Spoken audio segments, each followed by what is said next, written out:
All right, the Financial Stability Board that you're speaking of, two questions. Who makes up this board? Actually, it's three. Who makes up the board? Who decides who makes up the board? And is the board almost just sort of an intellectual exercise in the sense that it makes reference to what countries should do, or is it mandatory? Well, it's made up of the central bankers of the G20 states. And one of the ironies and things about this is the United States has about 60% of the assets of the G20. No, I'm sorry, about 40% of the assets of the GDP of the entire G20, and yet we have one vote, and Argentina has one vote. But the central bankers make this up. They essentially are more or less a self-perpetuating oligarchy. They're not really chosen by anybody. I suppose they're appointed by their prime ministers and presidents, but that's a lengthy and arm's-length process. And as to whether their rules will be advisory or mandatory, it'll be up to them. Clearly, this communique indicates that they want agreed-upon high standards, which means uniformity. And they presumably will have the power to compel this through their member states. You know, I've had a long experience in dealing with the European Union, and this is how they operate. All the focus was on how much will there be in the stimulus package, and 1.1 trillion, and did Obama win, did Sarkozy win? And in the meantime, they slipped this in under the radar, which is absolutely creating an international economic union. Did anybody oppose it? Any country say, look, this is a lousy idea? Yeah, Obama. This was so unbelievable. Obama was the one pressing for less regulation and more spending, and he had to convince the Europeans. But Obama himself is a socialist, I believe, and he had no problem really with this. This truly creates a global economic system. From now on, don't look to Washington for the rulemaking. Look to Brussels. All right, the $1.1 trillion loan for the IMF, who pays that 1.1? I mean, I know that we're quite a generous nation. I think we contribute a lot, but I'm trying to figure out how much we're putting into the kitty. I forget the exact number. I think we pay $250, and the other countries chip in the rest. But the point is that the IMF, the International Monetary Fund, and the FSF, the Financial Stability Forum, are basically European operations. They're run by Europe. The World Bank is run by the United States. And at Bretton Woods, when they set this up, they sort of said Europe has the IMF and the United States has the World Bank. And what that means, really, is that European socialists are going to be making the regulatory rules concerning compensation for all systemically important U.S. firms. All. And we gotta go, Dick. Thank you. There is a big thing that's going to happen in London at this G20, and then they're hiding it, they're camouflaging it, they're not talking about it. Coordination of international regulation. What they are going to do is to put our Fed and our SEC under the control, in effect, of the IMF. Oh, come on. They're you believe they'll do this? That's what was in the draft agenda.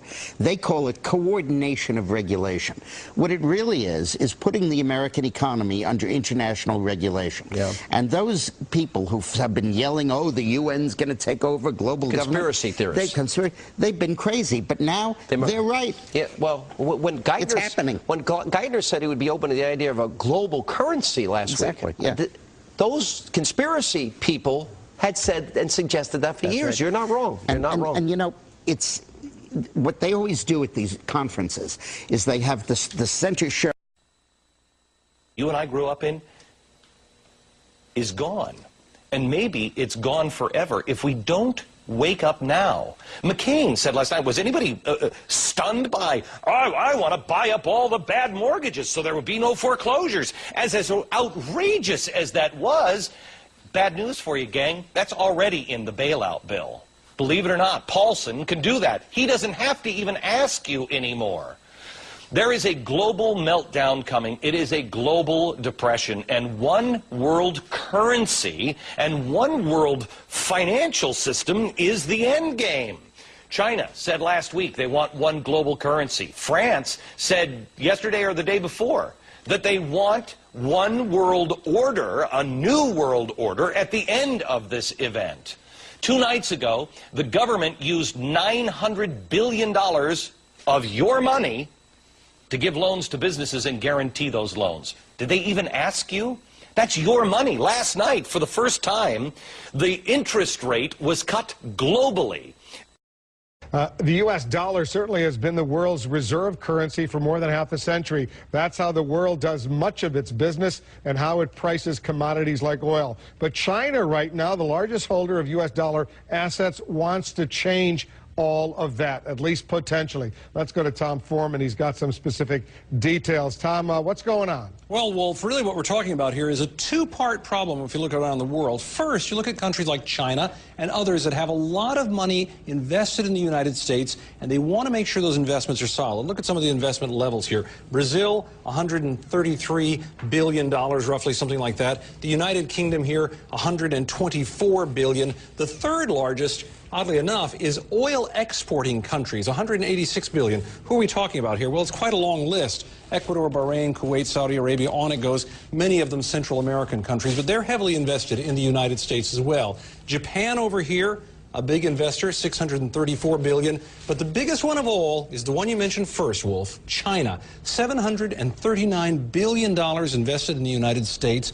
They're worried that if the United States starts printing more money to solve our economic problems, the value of their dollars will go down. That's one of the reasons they're sounding this alarm and saying maybe the world should have a different standard for trade instead of the dollar, Wolf. So is that effort likely to succeed based on what we know, Tom? Well, there is a UN council that's also going to recommend doing this. Russia would like to see it happen, but it doesn't look like it's going to happen precisely because of what you said, Wolf, because this has lasted for more than 60 years as the standard. When you buy oil, when you do big commercial commodity deals around the world, you base it all on the standard of the dollar at the time. There's another way of measuring it, though, the economists came up with. They call it the Big Mac Index, and it's a good way to look at how the dollar is holding up around the world. Right now, a Big Mac in the United States about $3.54. If you go to the European area, the same Big Mac costs about $4.38. If you go all the way over here to Russia, you're going to find a Big Mac for $1.73. That's a pretty good deal. Down here in Australia, it's $2.19. And in China, up here in the corner, the Big Mac about $1.83. This index or any other index you want to look at, Wolf, will tell you some idea of how much the dollar is holding up against other currencies. It's done pretty well for more than 60 years, and it's going to take a lot to knock the world off of this standard, Big Macs notwithstanding. Wolf. I agree. Good analysis. Thank you, Tom Foreman. Excuse me. I don't believe that there's a need for a global currency.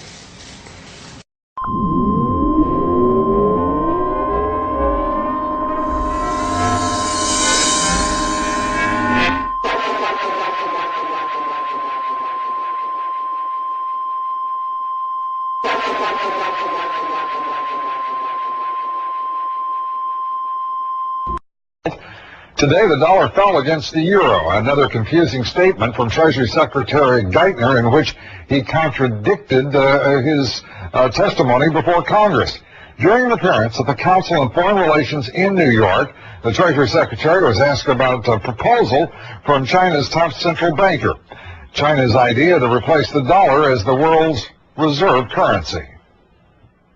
I haven't read the governor's proposal. We're actually quite open to that suggestion, but you should think of it as rather evolutionary, building on the current architecture, rather than moving us to global monetary union. Well, you may remember that the Treasury Secretary had said just 24 hours earlier to Congresswoman Michelle Bachmann something quite different. I'm wondering, would you categorically renounce the United States moving away from the dollar and going to a global currency, as suggested this morning by China and also by Russia, Mr. Secretary? I would, yes. You would categorically, and the Federal Reserve Chair? I would also.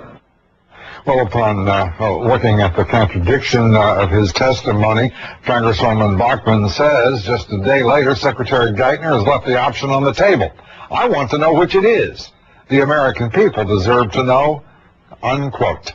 Secretary Geithner spent the rest of the day trying to double back on what he had said this morning. Sure, world currency markets, that was not successful, the dollar plunging in currency trading.